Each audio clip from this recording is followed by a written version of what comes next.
I'm not afraid to admit it, Stugotz. I enjoy when there is genuine tension in these offices. I think creative stuff needs some sparks. The stuff with Tony and Billy is good. And now Jeremy is bumping up against somebody that I don't think many people here have bumped up against. Mike has accrued a great deal of power over here. Mike vetoed me on 4 things this week, and I slinked back in here defeated because he's got a lot of power in the company.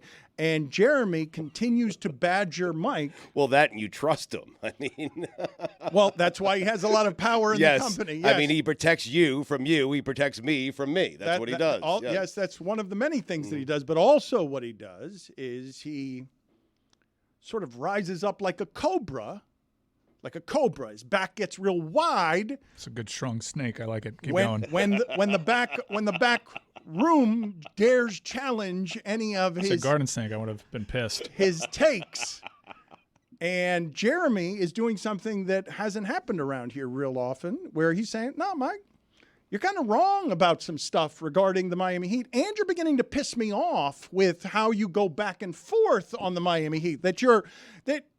I mean, we saw this last year, that you celebrate them when they're doing well barely, but when they're not doing well, it confirms your belief that they're not any good. Right, and I'm held accountable and was forced to apologize directly to 5 members of the Miami Heat last year, and this year that's a great win over a team like the Indiana Pacers that are also competing for a play-in spot. This guy walks in here after the weekend, after not watching the games, and says, oh, see what happens when you play a real team? Not talking about no Bam, no Jimmy, no Tyler, no Duncan against the Nets. Like, I think my frustration stems from being cornered into being a homer, being positioned as a homer. Which you aren't, of course you're not. For offering legitimate analysis on this team, consistently... Unbiased. Consistently bringing educated analysis to the table, watching the team. You're making me fair and balanced by comparison. This is great. Paid by the team. Reporting. Not paid by the team. No, but actually in the locker room. Yes. Doing more reporting. Speaking to players. Paid by the More media fawning, entity I'd that say. is shadow puppeted by the team. Put it on the poll at Le Batard Show. Is Jeremy covering the team, fawning over the team, or a shadow puppet? Or all of the above. No, because that'll win. I want them to answer the question I'm asking. But the reality here is that when you're they walking opened up an in S-corp. and firing off takes, when you're firing off takes weeks and weeks after I've done it, being positioned as the homer, it is infuriating. And I'm not afraid to buck up against the reality of the situation. Okay, That's what this is. We'll play this video. You claim that you had your homer take before I had my homer take. We'll watch the video together and make a... See, I'm fair and balanced. I can concede. From the 16th of November, by This the is way. an investigation, okay? This is a... Jeremy This has is gone... from the 16th of November. Okay, I already have my thoughts. Okay, go for it. Let's just play this video. No, wait a minute. He went back in the file, and what he found is he's claiming, Jeremy, with the help of a whole bunch of people, what they found, Jeremy claims it's him saying the thing before you said the thing. Okay, let's play the video. Yeah, well, Jaime Jaquez Jr. has been fantastic, and offensively, he's really already grown into a guy who he probably won't leave the rotation. And now the Heat are just looking almost at an embarrassment of riches when it comes to their rotation, because now that Caleb Martin comes back tonight, this team is really deep. Or really lucky to be playing the Chicago Bulls in 2 out of the next 3, and then after that, the schedule gets really difficult. And yes, it's cool to say that they're 3rd in the East. They're also 2 games away from being 11. Yeah, I think they're closer to being 11 now. I'm not really sure where you were right there, but whatever it was, I said it before you. I brought Jaime Jaquez Jr. and his offensive development to the table week, bruv. 2 weeks ago. What? I was all over Jaquez. All right. No, you were not. Yeah, no, he's my guy. when was the first time you said it, Mike? I said you can't trade Jaquez for Lillard. No. That's You not get true, Tyler, actually. you get Tyler Hero. That is the You get furthest thing Tyler from what Hero, happened. True at all. and That's not true. you get Tyler Hero, and you'll like it. Is what I said. That is not true. That's what I said. I'm not going to go into my See, phone. this is great stuff. He said stuff. Yeah. Now you know why I'm a cobra. I'm not going Deadly snake. I'm not going to go into my phone and get the direct quotes, but I'm going to paraphrase here on the last conversation I had with Mike when I'm telling him, Mike, I'm talking to people around the team here, and they keep telling me that they're deeper. And Mike Ryan's only response was, in deeper. Well, that's also right. Why do you guys think That's talking not to right. the team has such great value? Well, They also told you they weren't trying to trade Tyler Hero. I mean, after telling you that it was Tyler Hero or take it or leave it. That's my point. You think you're getting the truth from the team? No. From the Get outta players here. who you're I speaking trust Mike to, more. Yeah. you trust. Okay, Yeah. This All fight right, makes me fine. uncomfortable. This is a This is cobra ridiculous. versus a puppy.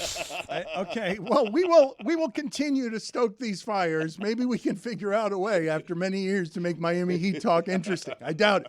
Our audience rejects it. I was right. It's working. Yeah, no, it's a great segment. You know, I over was the right, last and I 5 had games, that Josh first. Richardson, your boy's averaging 16 points, 4 rebounds, and shooting 54% from the field. Okay, well, let's wait on that one. We are going. Yeah, But yeah. let's I'm gonna. You know what? I won that debate.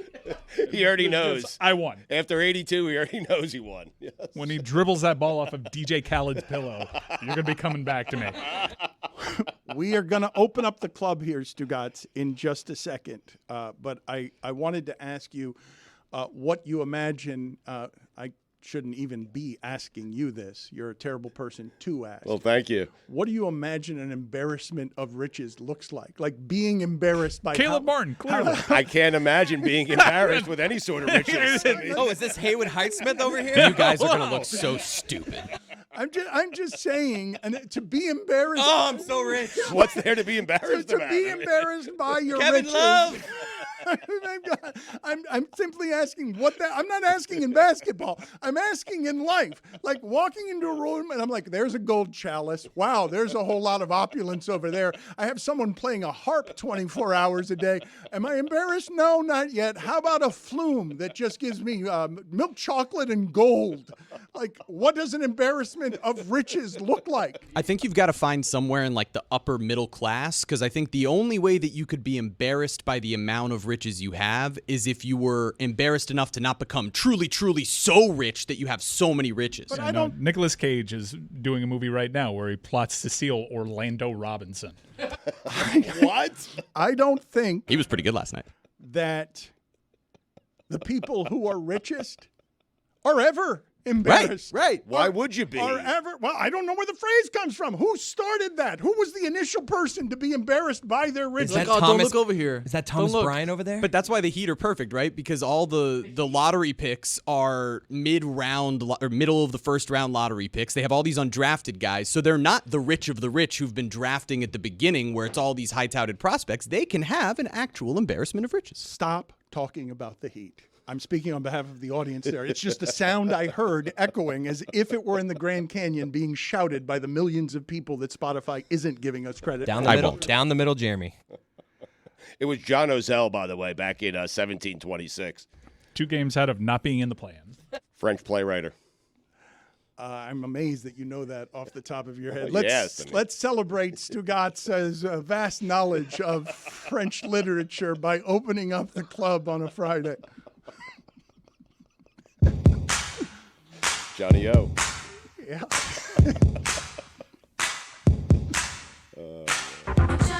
Yes. I missed this. Oh my God. Remember do I the club miss this. curtain? Oh, that was fun. Good times. Those were the glory days of us being able to do stuff that would get us not being able to do them today. We had a lot of things in that club at 4 o'clock on a Friday afternoon at the Clevelander where there were women painted on stilts wearing only paint. Paint and, yeah, the place was crazy. Let's go ahead and get the first sound. Touche. Touche. It should be a T-shirt. It should be. I don't think many people would buy it. LeBatardAF.com. It's not a good strategy. I saw tweets. There are dozens of us, Dan. Touche. And they're all Touche. named Taché. Who else is in the club?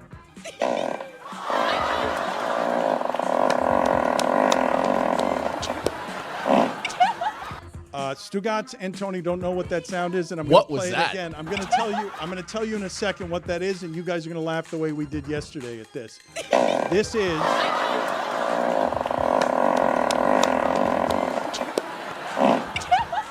Is it Belichick? It is It's good audio, too. a woman farting on the Golden Bachelor.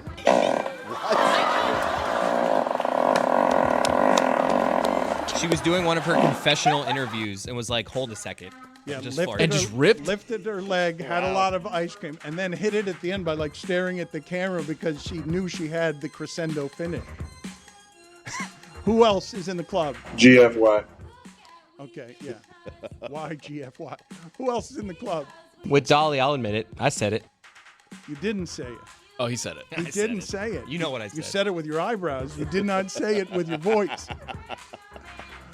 Who else is in the club? It's not who we are. Knock off the booing. That guy. He thinks his hugs are more valuable than yours. He's Greg Popovich. Telling the fans of San Antonio to stop booing Kawhi Leonard. They're booing him because of everything Greg Popovich did. Who else? Was it a white? Joe Zagaki's in the club. Was it a white? A club full of Zagakis, yes. Was it a white? Doesn't say white with me. Who else? is in Porno. the- Whoa. Porno. Yes, that is Zagaki leering at porn. I just want to f***ing eat you already. That is Zagaki as a cannibal. I just want to f***ing eat you already. Mike, have you had many interactions with local broadcaster Joe Zagaki? I have to squeeze behind his broadcast position, yeah, often. And also, he parked next to me at the tailgate. Oh, boy. He does drive a Williamson Cadillac. Credit to him. He lives the gimmick. Do you feel awkward around him? Do you Always. Feel do you feel Always, because I know how much he hates this. He does not like this. Why do you do it? they're multiplying? I prefer you stop. Williamson is Miami. Fans like it, though. You two talking back and forth. No, like, if he ever said anything, I would just be like, need I a- apologize. I need a Meant no offense. It's more of a tribute, actually. Homage. Maybe just once a week. I need them to multiply. A I'm choir. sorry to frame you as someone with a complicated legacy who votes blue. Who else is in the club?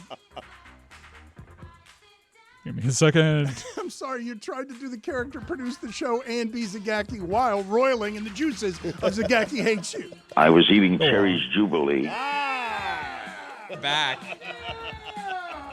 I was eating Cherry's Jubilee.